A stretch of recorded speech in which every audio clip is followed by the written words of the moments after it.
My name is Amanda Warren, and at 28 years old, I was finally returning home after 3 years away. I expected warm hugs and happy tears that Christmas night. Instead, my Aunt Diane opened the door, rolled her eyes and said, "We do not want you here. Go ruin someone else's holiday." I looked past her shoulder and saw my entire family gathered around the dinner table, laughing together, like I never existed. Swallowing the lump in my throat, I just nodded, turned around and said, "Got it." 10 minutes later, as I was walking to my car, I heard the front door burst open and my dad Robert yelling my name. Before I tell you what happened next, drop a comment letting me know where you are watching from, and hit that subscribe button to hear more true stories that might just change how you think about family. Growing up in the Warren family, I never imagined I would one day be standing outside in the cold, uninvited to our traditional Christmas dinner. My childhood was filled with laughter, tight hugs, and the constant reassurance that family meant everything. As the youngest of 2 children, I enjoyed the special attention that came with being the baby of the family. My older brother David, 6 years my senior, pretended to be annoyed by my existence, but secretly slipped candy under my pillow every Friday night. Our parents, Robert and Catherine Warren, created a home where we felt safe and loved. My relationship with my father was particularly special. Dad always said I had his spirit but Mom's kind heart. He was a successful business owner who built his company from scratch, and despite his busy schedule, he never missed my school performances or art exhibitions. When I was 9, I painted a terrible portrait of him that looked more like a grumpy walrus than a human, but he proudly hung it in his office, where clients could see it. "That's my girl's masterpiece," he'd tell them with genuine pride. Mom was gentler, more reserved. She mediated conflicts and kept the peace, especially when it came to the extended family. I noticed early on how she would tense up slightly whenever Dad's younger sister, my Aunt Diane, came around. Mom never confronted Diane directly, even when her comments crossed the line. Aunt Diane had opinions about everything, particularly about how I was being raised. "You're spoiling her, Robert," she'd say when Dad bought me art supplies instead of the educational toys she thought more appropriate. "Amanda needs discipline, not coddling." Even as a child, I sensed her disapproval of me, though I never understood why. Diane had a daughter of her own, my cousin Jessica, who was 2 years older than me. Jessica took piano lessons, excelled in mathematics, and always wore pristine dresses while I preferred paint-stained overalls and climbing trees. "Why can't you be more like Jessica?" became a refrain I heard too often, though never from my parents. Despite these undercurrents, Christmas was sacred in the Warren household. No matter what tensions existed throughout the year, everyone gathered at our home on Christmas Eve. Grandpa Thomas would carve the turkey, while Grandma Eleanor distributed her famous cranberry sauce. Uncle Patrick, Aunt Patricia, and their 3 kids would arrive with armfuls of presents. Even Great Aunt Martha, who complained about the 4-hour drive from Buffalo, never missed a year. The traditions were non-negotiable: matching pajamas on Christmas morning, Dad reading The Night Before Christmas in different silly voices, and Mom's special eggnog that she claimed had a secret ingredient which I later discovered was simply nutmeg and a healthy splash of bourbon. My favorite Christmas was when I was 10. It had snowed heavily, blanketing our yard in white. Dad built an elaborate snow fort with us, and even Mom joined the snowball fight that ensued. Later, huddled by the fireplace with hot chocolate, I remember looking around at my family and feeling absolutely safe, absolutely loved. But behind this idyllic picture, small fractures were forming. I overheard arguments between Dad and Aunt Diane when they thought no one was listening. "She's my daughter, Diane, not yours," Dad once said firmly, to which Diane replied, "Someone needs to think about her future, since you're too busy being her friend instead of her father." By the time I was 12, I had begun to notice how family gatherings often split into camps, those who sided with my parents' relaxed parenting style, and those who aligned with Aunt Diane's strict, achievement-oriented approach. The divide became more pronounced at holiday dinners, with subtle jabs disguised as concerns. "Amanda scored well on her art project, but how are her math grades?" Diane would ask loudly across the dinner table, knowing fully well that math was my weakest subject. Jessica, meanwhile, was presented as the gold standard. Jessica just won another piano competition, or Jessica has been accepted into the advanced placement program. Each announcement was delivered with a pointed look in my direction. Mom would squeeze my hand under the table while Dad would quickly change the subject to something less contentious. Did anyone try the mashed potatoes? Catherine added roasted garlic this year. These moments accumulated like small paper cuts, barely noticeable individually, but increasingly painful as they multiplied. Still, I never imagined these tensions would eventually lead to my exclusion from the family I loved so deeply. As a child, I believed family bonds were unbreakable, that blood truly was thicker than water. How naive I was. Looking back now, I can see the warning signs that I missed then. The way Grandpa Thomas would wink at me conspiratorially after one of Diane's backhanded compliments, the concerned glances Aunt Patricia would exchange with Mom when Diane dominated conversations, the subtle way our family portrait wall featured fewer and fewer pictures that included both our immediate family and Diane's as the years passed. But children see what they want to see, and I wanted to see a perfect family. So, that's what I believed we were, despite the evidence suggesting otherwise. After all, we still gathered for every Christmas, still sang carols together, still exchanged gifts with forced smiles and hollow laughter. We were the Warrens, and family was everything to us. At least, that's what we kept telling ourselves. The first major crack in our family foundation appeared during my junior year of high school.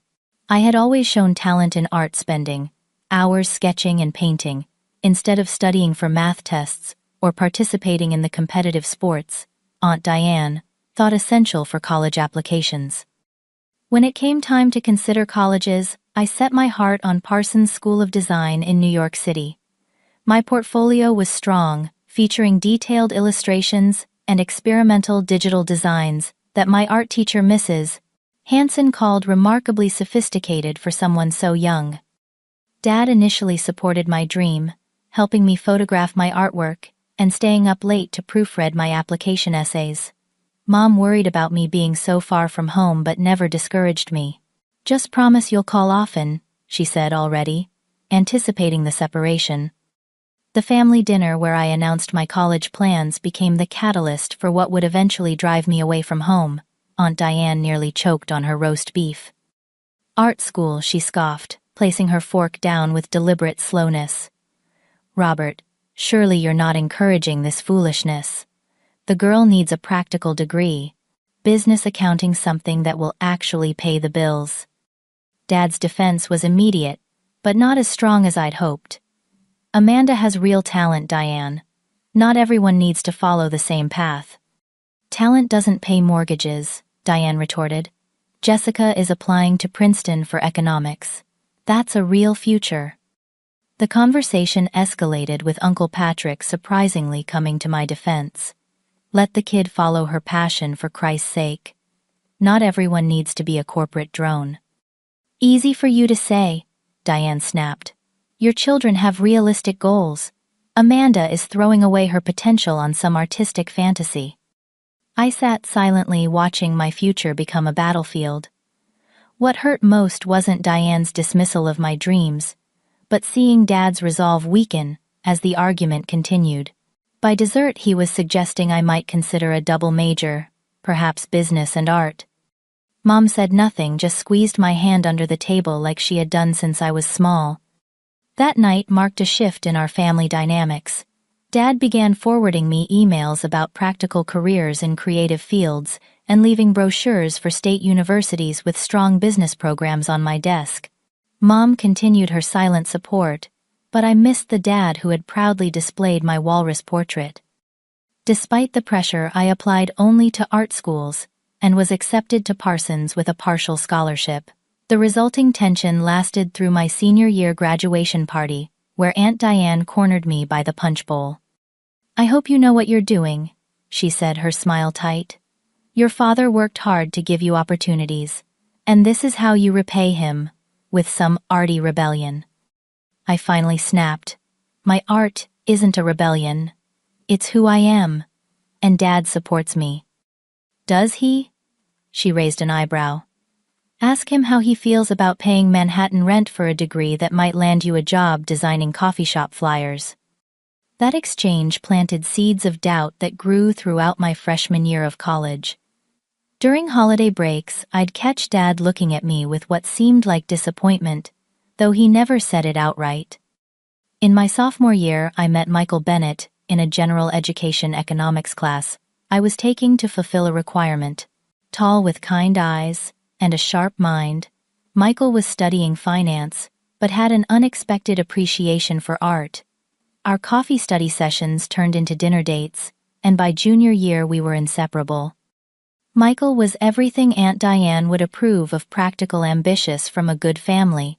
When I brought him home for Christmas that year, the change in atmosphere was immediate. Dad engaged him in long conversations about market trends. Aunt Diane practically adopted him on sight. "Now this," she said loudly at dinner, "is someone with a future." The approval I'd sought for years was suddenly available to me through Michael. It was intoxicating. For a while I almost convinced myself I could be the person they wanted: a designer, with a sensible boyfriend who might eventually steer me toward a more practical, creative career, like commercial advertising. Michael and I stayed together through graduation. He accepted a position at a prestigious financial firm in Chicago, assuming I would follow. The problem was, I'd been offered an internship at a cutting-edge design studio in New York, a rare opportunity that could launch my career in the direction I actually wanted. "Long distance can work," I suggested during our senior week, sitting on the campus lawn where we'd had our first kiss. Michael looked at me with genuine confusion. "Why would we do long distance when we could be together in Chicago? There are design jobs everywhere, Amanda." "Not like this one," I explained. "This studio works with the clients I've dreamed of. It's a foot in the door that might never come again." The argument that followed revealed how differently we viewed our relationship. Michael had assumed I would prioritize our relationship over my career ambitions. I had assumed he would understand this was my equivalent of his dream job offer. When I chose New York over Chicago, the news hit my family like a bomb. Dad called it throwing away a good man for a long-shot career. Mom, in a rare moment of assertion, told him, "She's 22, Robert. Let her live her life." But it was Aunt Diane who truly twisted the knife. At a family dinner just before I left for New York, she raised her glass in a mock toast to Amanda, who always chooses herself over the people who love her. "May New York be everything you deserve." The table fell silent. Jessica, who had recently graduated from Princeton as planned, smirked into her wine glass. Dad looked down at his plate. Mom's eyes filled with tears. I left for New York the next day without proper goodbyes. The distance that followed wasn't just geographical. Weekly calls home became monthly, then occasional. Dad's tone grew increasingly reserved. Mom tried to bridge the gap, but seemed constrained by loyalties I couldn't see. What I didn't know then was how thoroughly Aunt Diane had been working to reshape the narrative of my departure. In my absence, I was being recast, not as an ambitious young woman pursuing her dreams, but as a selfish, ungrateful daughter who had abandoned her family and broken a good man's heart for the allure of big city life. And without me there to defend myself, the story took root and flourished. New York City greeted me with indifference, the way it does all newcomers who arrive with dreams bigger than their bank accounts. My studio apartment in Bushwick was barely larger than my childhood bedroom, with a shower that leaked, and neighbors who fought loudly at 3 in the morning. The internship paid just enough to cover rent and ramen noodles, with nothing left for trips home even if I had wanted to go. The design studio, Beacon Creative, was everything I had hoped for professionally, and more challenging than I had anticipated. My boss, Elizabeth Morgan, was a legend in the industry, known for her exacting standards and brutal honesty. "This concept is derivative," she said of my first major project, dropping my carefully crafted presentation boards onto my desk without a second glance. "Start over. And this time show me something I haven't seen in every college portfolio for the past decade." I spent the next 72 hours redesigning the entire campaign fueled by coffee and determination. When I presented again, Elizabeth studied my work in silence for a full minute. "Better," she finally said. "Not good yet, but better." From Elizabeth, this qualified as high praise. The other interns dubbed her the Dragon Lady, but I recognized what they didn't. Elizabeth pushed hardest those she believed had potential. I decided to prove her right. During those early months, loneliness was my constant companion. I called Mom weekly conversations that became increasingly strained as she avoided mentioning Dad or responding directly to questions about family gatherings. "Everyone's fine, sweetheart," she would say. "Your father's just busy with the company expansion." Friends came unexpectedly in the form of Stephanie Chen and Rachel Garcia, fellow creative professionals I met at an industry mixer. Stephanie, a photographer with an infectious laugh, and Rachel, a copywriter with a wickedly sharp wit, adopted me into their circle with an ease that made me realize how tense my relationships back home had been. Chosen family, Stephanie called our trio, sometimes more important than the one you're born into. By the end of my first year, Elizabeth had promoted me from intern to junior designer, with a salary that allowed me to move to a slightly less dismal apartment in Astoria. My work began appearing in industry publications, and clients started requesting me specifically for projects. The irony wasn't lost on me. As my professional star rose, my connection to home deteriorated. Dad never called directly anymore. When I reached out, our conversations were surface level and brief. "The business is doing well," he would say. "Weather's been mild for November," never asking about my work or accomplishments, which he could have easily seen online if he'd looked. It was Mom who finally told me 18 months after I'd left that Jessica and Michael were dating. "I thought you should hear it from family," she said gently. "They've been seeing each other for a few months now." The news shouldn't have hurt as much as it did. Michael and I had been over for nearly 2 years. But something about Jessica dating him felt deliberately spiteful, especially when Mom hesitantly added, "They met at your Aunt Diane's Labor Day barbecue. She invited him specially." I imagined Diane orchestrating the match, serving her daughter my discarded boyfriend, like a prize she'd claimed on my behalf. I wondered if Michael compared us, if Jessica knew intimate details about me through him. The thought made me physically ill. Rachel and Stephanie took me out for drinks that night, letting me cycle through anger, hurt, and eventually gallows humor about the situation. Next thing you know, they'll name their firstborn Amanda, just to really twist the knife, I joked through tears. "Screw them," Rachel said fiercely. "You're building something real here while they're playing small-town dynasty." She was right. By my 3rd year in New York, I had been promoted again to senior designer. Elizabeth had become something of a mentor, pushing me to develop my distinctive style and voice. "You have something original to say," she told me during my performance review. "That's rarer than you think." I had almost made peace with the distance from my family when the call came 3 weeks before Christmas in my 3rd year away. "Amanda, it's Dad." His voice sounded older, more hesitant than I remembered. We exchanged awkward pleasantries before he cleared his throat. "Your mother and I were hoping you might come home for Christmas this year. It's been too long." The invitation caught me completely off guard. "Really, I mean, yes, I'd like that, but I thought—" "Family should be together at Christmas," he said, cutting off whatever I was about to confess. "Just think about it, okay?" After we hung up, I sat in my apartment staring at the phone. Part of me longed desperately to go home to repair what had broken. Another part remembered Aunt Diane's cutting remarks, Jessica's smug smile, Dad's growing distance. "It's a trap," Stephanie warned when I told her about the invitation. "They'll spend the whole time guilt-tripping you about leaving." "Or maybe they miss you," Rachel countered. "People can change in 3 years." I decided to hope Rachel was right. I booked a flight home, reserved a hotel room as a precaution, and spent more than I should have on thoughtful gifts for everyone, including Jessica, and yes, even Aunt Diane. As the plane took off from JFK, I allowed myself to imagine a warm reunion, tearful apologies, A fresh start with my family. Looking back, I can't decide if that optimism was bravery or foolishness, perhaps a bit of both. What I couldn't have known was that Aunt Diane had spent those 3 years systematically poisoning my family against me, that Jessica had fed Michael's wounded ego with carefully crafted lies about things I'd supposedly said about him, or that Dad had slowly been convinced I had abandoned them all out of selfish ambition. I was flying home to a narrative about myself I didn't recognize, written by people who claimed to love me.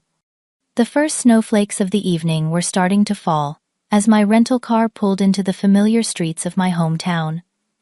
Driving through the main square felt like entering a time capsule. The same holiday decorations hung from lampposts, the same giant Christmas tree stood proudly in front of City Hall, and Gunderson's Bakery still had a line out the door for their famous gingerbread cookies. My chest tightened with unexpected emotion. This place had shaped me for better or worse. Before heading to my parents' house, I had several stops to make. First was the cemetery where my grandmother Eleanor had been laid to rest during my second year in New York. I hadn't been able to attend the funeral. Absence Aunt Diane had apparently characterized as Amanda being too busy with her fancy career to say goodbye to the woman who knitted her baby blanket. Standing at Grandma's grave with a small bouquet of her favorite white carnations, I whispered apologies and updates about my life. "I think you would have been proud, Grandma. I'm doing work I love. I wish you could see it." Next came the carefully wrapped presents in my trunk, each selected with specific recipients in mind. For Mom, a delicate silver necklace with a pendant made by an artist friend. For Dad, a rare first edition of his favorite mystery novel I'd found in a Brooklyn bookshop. Even for Aunt Diane, I'd chosen an expensive cashmere scarf in her favorite shade of burgundy. "Kill them with kindness," as Grandma would have said. At the hotel, I changed into a simple but elegant emerald green dress, applied light makeup, and tried to calm my racing heart. The plan was to arrive at 7, just as Christmas dinner would be starting. Walking into the familiar ritual might ease the awkwardness of my return. On my way out, I bumped into Linda Parker, my best friend from high school, in the hotel lobby. "Amanda Warren. Oh my God." She embraced me warmly. "I heard rumors you were coming back for Christmas." We chatted briefly, her eyes widening when I mentioned heading to my parents' house. "Oh, you're going to the family dinner?" A strange expression crossed her face. "Have you talked to your mom recently?" "Just to confirm the time." "Why?" Linda hesitated. "No reason. Just... It might be a full house tonight." She hugged me again before leaving. "Call me tomorrow. We should catch up properly." Her odd behavior left me unsettled as I drove the familiar route to my childhood home. The streets were quieter than I remembered. Most families already gathered indoors around dinner tables and Christmas trees. I parked a few houses down, taking a moment to observe the warm glow emanating from my parents' windows. The driveway was full: Mom's SUV, Dad's sedan, Aunt Diane's luxury crossover, and several cars I didn't recognize. Through the large front window, I could see movement, people gathering around the dining room. For a brief cowardly moment, I considered driving back to the hotel.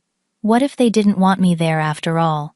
What if Dad's invitation had been extended under pressure from Mom? "Stop it," I whispered to myself. "This is your family, your home." Gathering my courage and armful of gifts, I walked up the path I had raced along countless times as a child. Christmas music and laughter spilled from inside. I took a deep breath and rang the doorbell. The laughter didn't stop immediately. I heard footsteps approaching, then the porch light flickered on, illuminating me through the decorative window in the door. There was a pause, then the door swung open. Aunt Diane stood there, her face transitioning from holiday cheer to cold recognition. She was dressed impeccably, as always, not a strand of her dark hair out of place, despite being 3 hours into hosting duties. "Amanda." My name sounded like an accusation on her lips. "Merry Christmas, Aunt Diane." I smiled, holding out her gift. "Dad invited me. I hope it's okay that I'm a little late." She didn't take the package, just stared at me with naked contempt. "We do not want you here. Go ruin someone else's holiday." The words hit like physical blows. Through the open door, I could see into the dining room where my entire family sat around the table laden with traditional Christmas fare. Mom, Dad, Jessica, and Michael. They were laughing together, crystal glasses of wine raised in some toast I wasn't part of. No one looked toward the door. No one noticed me standing there. They continued their celebration as if the scene at the entrance wasn't happening. "But Dad called me," I stammered. "He asked me to come." A moment of weakness he regretted immediately. Diane's voice was low, almost triumphant. "He realized what you really are. We all have." I looked past her again, hoping to catch Dad's eye to see some indication that she was lying. But he was deep in conversation with Michael, who had his arm casually draped across the back of Jessica's chair. My cousin wore an engagement ring that caught the light as she gestured animatedly. The realization hit me like ice water. This was an engagement celebration disguised as Christmas dinner. My invitation had been rescinded, but no one had bothered to tell me. "Got it," I managed to say, my voice surprisingly steady, as I placed the stack of gifts on the porch step. "Merry Christmas." I turned and walked back down the path, snow beginning to coat my hair and shoulders. No tears came, just a hollow numbness spreading through my chest. I had nearly reached my car when I heard the front door slam open again. Amanda, wait." My father's voice urgent and breathless. I turned slowly to see him running toward me, without a coat, house slippers sliding dangerously on the snowy sidewalk. "What are you doing here?" he demanded, confusion, rather than joy coloring his features. "Why didn't you call to say you were coming?" I stared at him in disbelief. "You invited me, Dad. 3 weeks ago. We talked about it." "I never," he began, then stopped, comprehension dawning. "I never made that call." We stood facing each other in the gently falling snow, 3 years of distance and misunderstanding between us. The man who had once proudly displayed my childish art looked like a stranger now, his face lined with emotions I couldn't read. "Then who did?" I asked, though I already suspected the answer. Before he could respond, another figure appeared at the doorway. My mother, her hand covering her mouth in shock. "Amanda," she called, her voice breaking. "Is that really you?" Behind her emerged more faces, Jessica looking stunned, Michael uncomfortable, and Aunt Diane, whose expression had transformed from contempt to something approaching fear. The fragile piece of their Christmas dinner was about to shatter, and in that moment, standing in the snow between my car and my former home, I had to decide whether to walk away from the confrontation or face it head-on. "You should come inside," Dad said finally, his breath forming clouds in the cold air. "We need to talk." "No, she shouldn't," Aunt Diane called from the doorway. "Robert, think about Jessica's evening. This isn't the time." My cousin stepped forward, her engagement ring catching the porch light. "Actually, I think it's exactly the time. Let her in, Dad." Dad looked torn between the women in his family, a position he seemed to have occupied for years without my realizing it. Finally, he nodded toward the house. "Please, Amanda. It's freezing out here." Walking back into my childhood home felt like entering a museum of my former life. The same family photos lined the hallway, though I noticed newer ones had been added where I was conspicuously absent. The Christmas tree stood in its traditional corner, decorated with the same ornaments we'd collected over decades, including the misshapen clay star I'd made in 3rd grade. The dining room fell silent as I entered. 7 pairs of eyes tracked my movement. Mom, Dad, Aunt Diane, Jessica, Michael, Uncle, Patrick, and Aunt Patricia, who immediately stood and embraced me. "Look at you," she whispered, "all grown up and gorgeous." Her warmth was a stark contrast to the tension filling the room. Mom approached next, tears streaming openly down her face as she touched my cheek, as if confirming I was real. "I didn't know you were coming," she said. "No one told me." "I invited her," came a voice from the kitchen doorway. My brother David stood there holding a carving knife and looking defiant. 3 weeks ago. Used Dad's phone while he was in the shower. Dad turned to him in shock. You... what? Someone had to do something to fix this family, David said. 3 years, Dad. 3 Christmases without my sister, because of lies and manipulation. Aunt Diane slammed her palm against the dining table, making the crystal jump. Don't you dare blame this family for her choices. She's the one who left. She's the one who broke Michael's heart, and never looked back. Michael, who had been studying his wine glass intently, finally looked up. That's not exactly true, Diane. Jessica's head whipped toward him. What? Amanda didn't break my heart, he said quietly. We broke up because our careers were taking us in different directions. It was mutual. I told you that. That's not what you told me. Jessica's voice had a dangerous edge. You said she dumped you to pursue her big city dreams. Michael shifted uncomfortably. That's what your mother told me to say when she set us up. She said it would help me move on if I reframed the narrative. The room erupted into chaos. Jessica turned on her mother, demanding explanations. Dad confronted David about the deceptive phone call. Aunt Patricia and Uncle Patrick exchanged knowing looks that suggested they'd been waiting for this explosion for years.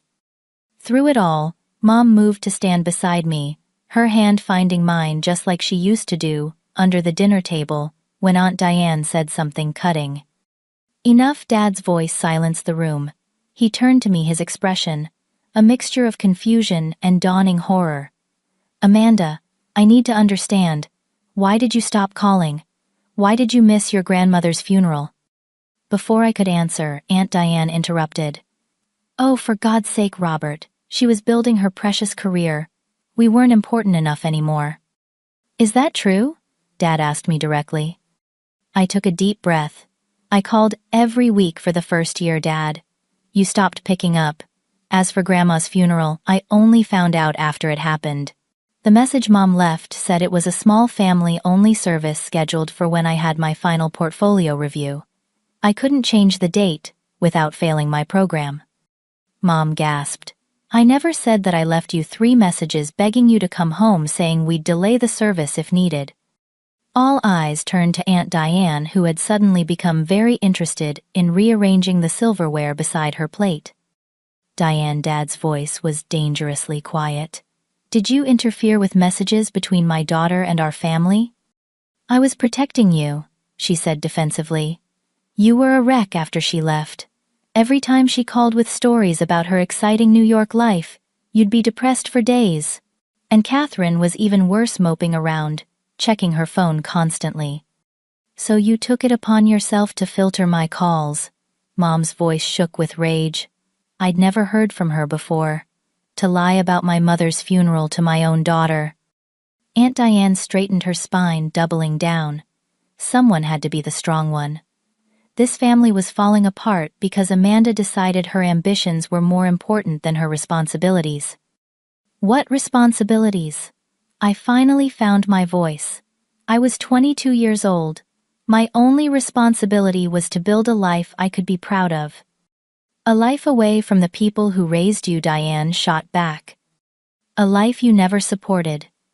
The words burst out of me. From the moment I showed interest in art instead of business, you've been undermining me, belittling my choices, comparing me to Jessica, and apparently poisoning my family against me while I was gone. Jessica stood suddenly. Is that true, Mom? Did you deliberately keep Amanda away? Diane turned to her daughter, clearly expecting solidarity. I did what was necessary to protect this family, including you. Or have you forgotten how devastated you were when Michael kept talking about her during your first dates? Michael's head snapped up. I never talked about Amanda on our dates. Yes, you did, Jessica insisted. You said she was the most talented person you'd ever met, that New York was lucky to have her. I never said that to you. Michael looked genuinely confused. The only person I ever discussed Amanda with was your mother, when she called to invite me to dinner the first time. A terrible silence fell over the room, as understanding dawned on everyone simultaneously. Aunt Diane had been the architect of a 3-year campaign to erase me from my family, manipulating everyone's perceptions and literally intercepting communications. Why? Dad asked, his voice breaking. Diane, she's my daughter. Why would you do this? Diane's composure finally cracked. Because she was ruining everything. The family business you built that was supposed to be for our children. Jessica trained in economics for that company. But you were going to give Amanda equal share, even though she contributed nothing. Just like our father always favored you, you favored her. The raw jealousy in her voice stunned everyone. This wasn't about my choices or Michael or even family traditions. This was about a rivalry between siblings that had festered for decades and spilled over onto the next generation. I never wanted the business, I said quietly. I never asked for a share. But he would have given it to you anyway, Diane spat. Just for being Robert's precious artistic daughter, while Jessica worked and studied and did everything right. Jessica looked at her mother with new eyes. Is that what this has all been about? Using me to compete with Amanda? With Uncle Robert? No, sweetheart. I was securing your future. Our future. Diane reached for her daughter's hand, but Jessica pulled away. By lying. By manipulating everyone. Including me. Jessica turned to Michael. Did you ever actually want to date me? Or was that my mother's orchestration too? Michael looked trapped. I care about you, Jess. But the engagement was moving very fast, and Diane was the one who suggested Christmas would be the perfect time to announce it. Jessica pulled the ring from her finger and placed it on the table with devastating quietness. I think you should go. Jessica, no, Diane protested. I think we all need some space, Dad interrupted, his authority returning. Michael, perhaps it would be best if you left for tonight. We need to have a family discussion. Michael nodded, relieved to escape. As he passed me on his way out, he paused. For what it's worth, I'm sorry. And congratulations on your success. I've seen your work online. It's remarkable. After he left, the remaining family members stared at each other across the ruins of Christmas dinner. Uncle Patrick broke the silence with a slow clap. Well done, Diane. You've successfully manipulated everyone in this room for years. I hope you're satisfied. Patrick, Aunt Patricia warned, but he waved her off. No, I'm done being polite about this. I've watched her drive a wedge in this family since we were kids. Always the victim, always pulling strings, and Robert always too loyal to see it. Dad sank into a chair, looking suddenly older. I should have protected you, he said, looking at me. I let Diane convince me you were better off without us holding you back. That asking about your work would make you feel pressured, that you needed space. I never wanted space, I said, tears finally coming. I wanted my family to be proud of me. Mom moved to Dad's side, her hand on his shoulder. We've been fools, Robert. All of us. As the full extent of Diane's deception unfolded through tearful conversations, Jessica abruptly left the room. I found her in the kitchen, angrily washing dishes that didn't need washing. I'm sorry, I offered. About Michael, about all of this. Don't, she said sharply. Don't be nice to me right now. I've been horrible to you for years. You didn't know. I should have. She put down the plate she was scrubbing. I believed everything Mom said about you, because it was easier than admitting I was jealous. You had the courage to pursue what you loved while I followed the path laid out for me. It was perhaps the most honest conversation Jessica and I had ever had. As we talked, the anger in the dining room gradually shifted to grief, then to cautious reconciliation. By midnight, Aunt Diane had left alone. Dad had apologized a dozen times, and Mom hadn't let go of my hand for hours. The night ended with exhausted promises to rebuild, to communicate directly, to resist Diane's inevitable attempts to regain control. As I prepared to leave for my hotel, Dad asked the question that had clearly been weighing on him. Will you come back tomorrow, for Christmas Day? The vulnerability in his eyes reminded me of the father who had hung my terrible portrait in his office. Yes, I said. But this isn't fixed yet. We have a lot to work through. I know, he nodded. But it's a start. As I drove back to the hotel emotionally drained, but strangely hopeful, I realized we had all been complicit in allowing Diane's manipulation to succeed. My absence had created the vacuum she filled with lies. Dad's avoidance of conflict had given her power. Jessica's insecurity had made her susceptible. The real question was whether we could rebuild what had been broken, or if the damage was too deep to repair. I slept fitfully at the hotel, waking before dawn with my mind racing. After 3 cups of mediocre coffee from the lobby machine, I called Stephanie and Rachel in New York, putting them on speaker as I paced my room. "So your aunt is basically a villain from a soap opera," Rachel summarized after I recounted the previous night's revelations, "and your family just let her run the show for 3 years." "People believe what's easiest," Stephanie said thoughtfully. "It was probably easier for them to think you abandoned them than to question Diane's version of events." "What are you going to do now?" Rachel asked. "Please tell me you're not just going to forgive and forget." I hadn't decided yet. Part of me wanted to catch the next flight back to New York and leave this mess behind. Another part recognized this might be the only chance to truly heal the rift in my family. My phone buzzed with a text from an unknown number. "Breakfast. At my place 9 a.m. We need to talk. 1723 Oak Ridge Lane. Aunt Patricia." Aunt Patricia had always been the family peacemaker, married to Dad's older brother Patrick. Unlike Diane, she stayed out of family politics, focusing instead on her career as a judge. If she was getting involved now, the situation was even more serious than I thought. The address led me to a stately colonial on the other side of town. Inside, I was surprised to find not just Patricia and Patrick, but also my brother David, my cousins from Patricia's side, and several of my parents' oldest friends. "What is this?" I asked, accepting the coffee Patricia pressed into my hands. "Emergency Family Council," David said grimly. "Turns out, Aunt Diane's been busy with more than just character assassination." Over the next 2 hours, I learned the full extent of Diane's machinations. She had systematically isolated my parents from their support network, while insinuating herself into Dad's business affairs. As his trusted sister, she had convinced him to make a series of investments that primarily benefited her own financial interests. Jessica's economic expertise had been used to legitimize decisions that secretly funneled resources away from the company's growth and toward Diane's personal ventures. "We've been tracking this for months," Patrick explained, spreading financial documents across Patricia's dining table. "But we needed proof before confronting Robert. Diane's too clever to leave obvious tracks." "And now we have it," Patricia added, sliding a folder toward me. "This arrived yesterday from the family attorney.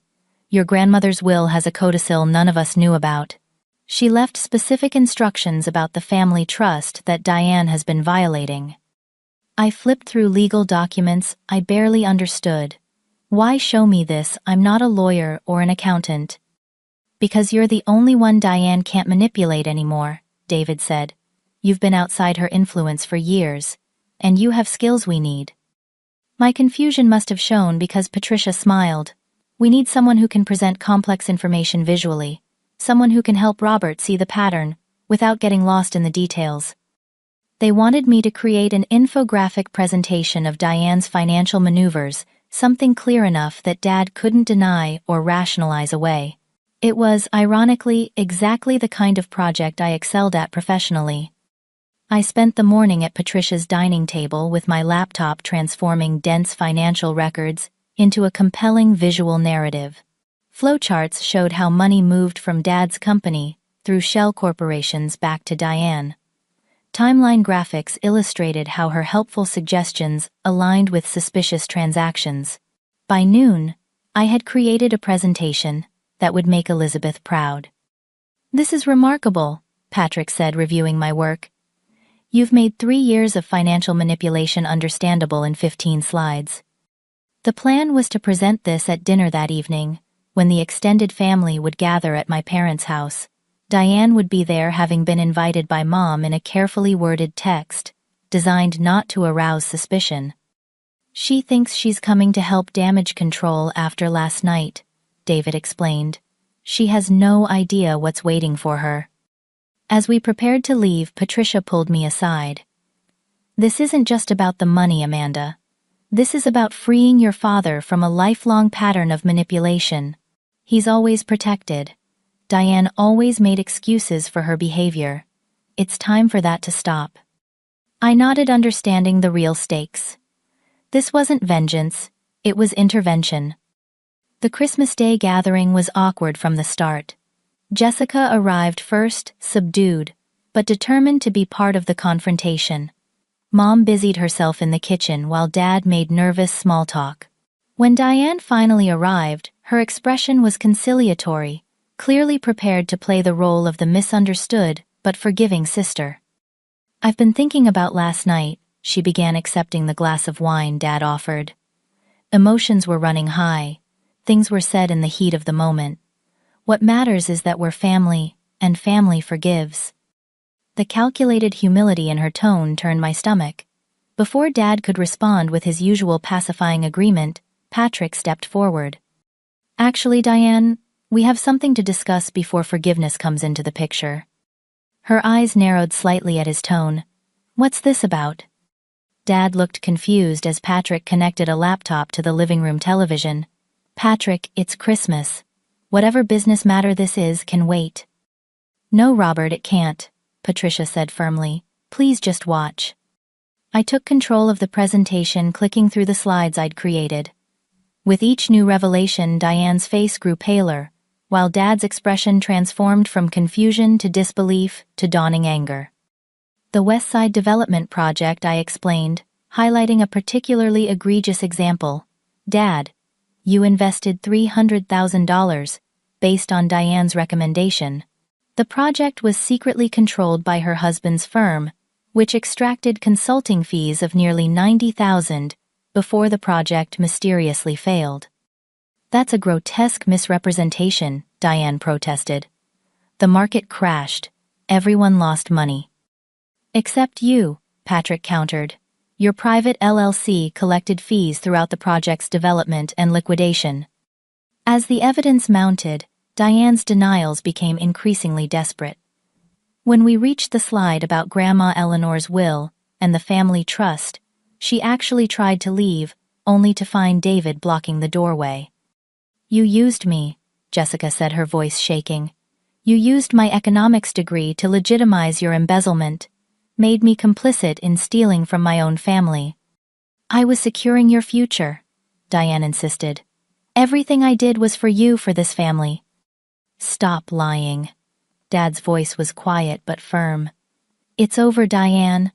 I can see it all now. Not just the financial manipulation, but everything. How you turned me against my own daughter. How you isolated Catherine and me from the rest of the family. How you've been driving wedges between us all for years. Diane's composure finally cracked completely. You've always had everything handed to you, Robert. Dad's approval. Mom's love. A successful business. A perfect family. What was I supposed to do? Watch from the sidelines while Amanda inherited everything despite contributing nothing. I never wanted your business, Dad, I said gently. I only wanted your support. Dad crossed the room to stand beside me, his hand on my shoulder. You always had it, even when I was too weak to show it properly. I'm so sorry, Amanda. The confrontation continued for another hour, with Diane cycling through denial, anger, blame, and finally, when all else failed, tears. But the united front of family members proved impervious to tactics that had worked for decades. By evening's end, decisions had been made. Dad would restructure the business with Patrick's help, removing Diane from any position of influence. The misappropriated funds would be traced and recovered where possible.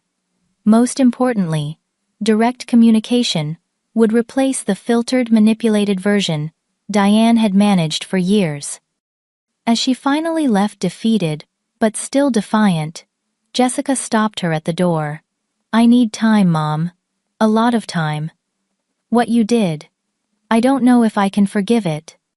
You'll understand someday, Diane said bitterly, when you have a daughter of your own to protect. If I ever have a daughter, Jessica replied, I'll protect her by teaching her honesty and respect, not manipulation and deceit." After she left, the remaining family members looked at each other in exhausted relief. Mom brought out the Christmas desserts that had been forgotten in last night's chaos. As we gathered around the table again this time, without the toxic presence that had poisoned our relationships for so long, I felt a tentative hope beginning to grow. To new beginnings, Dad proposed raising his glass in a toast that felt like both an ending and a start. The following Christmas looked nothing like those that had come before. For one thing, it was held in my apartment in Brooklyn, which barely accommodated the Christmas tree, let alone the 8 people gathered around my dining table. Mom and Dad had flown in 3 days earlier, marveling at the city with the wide-eyed wonder of first-time visitors, rather than the judgment I had feared.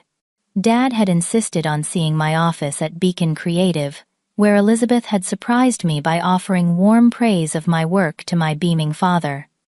"She's one of our most valuable designers," she told him, uncharacteristically generous. "You should be proud."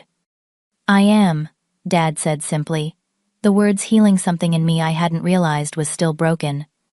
David came with his new girlfriend Alicia, whom he'd met during the legal proceedings to recover the funds Diane had misappropriated. Jessica arrived alone, still finding her footing after breaking her engagement and changing her career path from finance to nonprofit work. "Turns out I'm actually good at grant writing," she had told me, over one of our now regular phone calls. Who knew communication could be my strength? The most surprising guests were Stephanie and Rachel, who had integrated seamlessly into my biological family, offering Mom cooking tips and debating basketball with Dad, as if they'd known each other for years. Aunt Diane was conspicuously absent, having moved to Florida after the dust settled. The separation had been necessary, though not without pain. Dad still called her monthly, maintaining a cautious relationship that was no longer central to our family dynamics. "Some relationships can't be fully restored," Mom had observed wisely, "but they can be redefined in healthier ways." The year between confrontation and celebration had been one of healing and adjustment. Dad had restructured his company with Jessica's help, implementing transparent practices that had actually improved profitability. Mom had rediscovered her passion for teaching, returning to part-time work at the local community college. My own career had flourished, with Elizabeth making me a partner in a new venture focused on nonprofit clients. The work was fulfilling in ways I had always hoped for, allowing me to use my design skills for causes I believed in. But the most profound changes had been internal. The anger I had carried first toward Diane and then toward my parents for believing her had gradually transformed into understanding. Not excusing, but understanding. Hurt people," Rachel had said during one of our late-night talks. "Diane's insecurity and jealousy weren't about you. They were reflections of her own pain." Learning to maintain boundaries while practicing forgiveness had been my greatest challenge. Weekly therapy sessions helped, as did the honest conversations with family members that had once seemed impossible.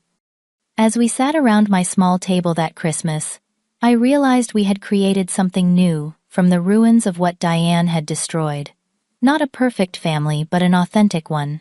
One where disagreements were expressed directly, where appreciation was spoken aloud, where past mistakes were acknowledged rather than buried. After dinner, as we exchanged gifts, Dad handed me a small, carefully wrapped package. Inside was a silver frame containing the photograph of my terrible childhood portrait of him, the original, having been lost years ago. "I kept this all this time," he said, his voice thick with emotion. "Even during the years we were apart. It reminded me of who we really were, beneath all the confusion." Later that night, after everyone had returned to their hotels or spare rooms, my phone rang with an unexpected call. It was Diane. "Merry Christmas," she said, her voice hesitant. "I hope I'm not intruding."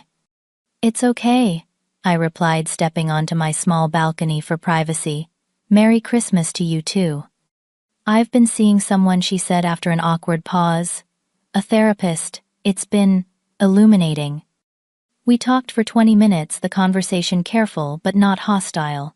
She didn't ask for forgiveness, and I didn't offer it. but it was a beginning, however small. When spring arrived, I received a job offer from a prestigious San Francisco firm.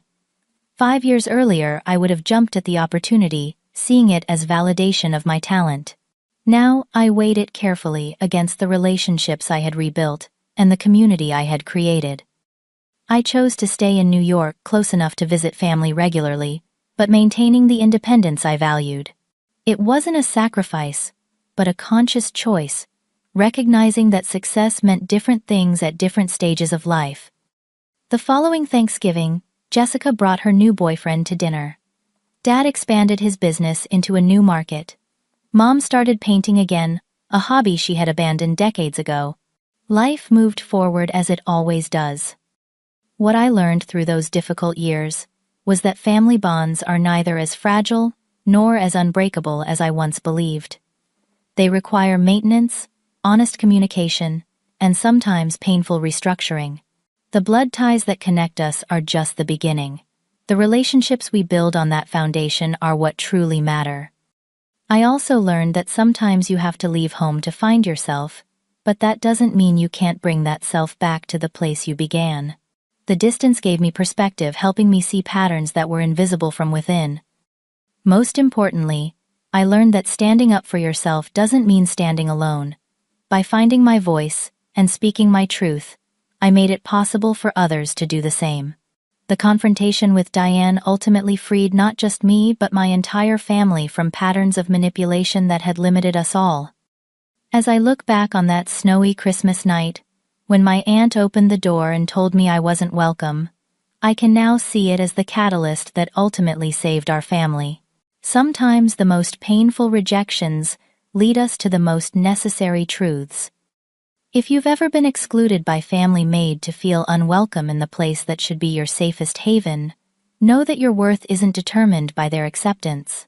Sometimes the greatest act of love toward your family is refusing to participate in toxic patterns, even when that refusal comes at a high personal cost. Thank you for listening to my story. If it resonated with you, please take a moment to like this video and subscribe to hear more stories about family healing and personal growth. I'd love to know in the comments if you've ever had to stand up to a family member who was causing harm, and how that changed your family dynamics. Was forgiveness part of your journey, or did you need to maintain distance for your own well-being? Your experiences might help others who are walking similar paths. Wishing you all healthy boundaries and genuine connections with those you choose to call family.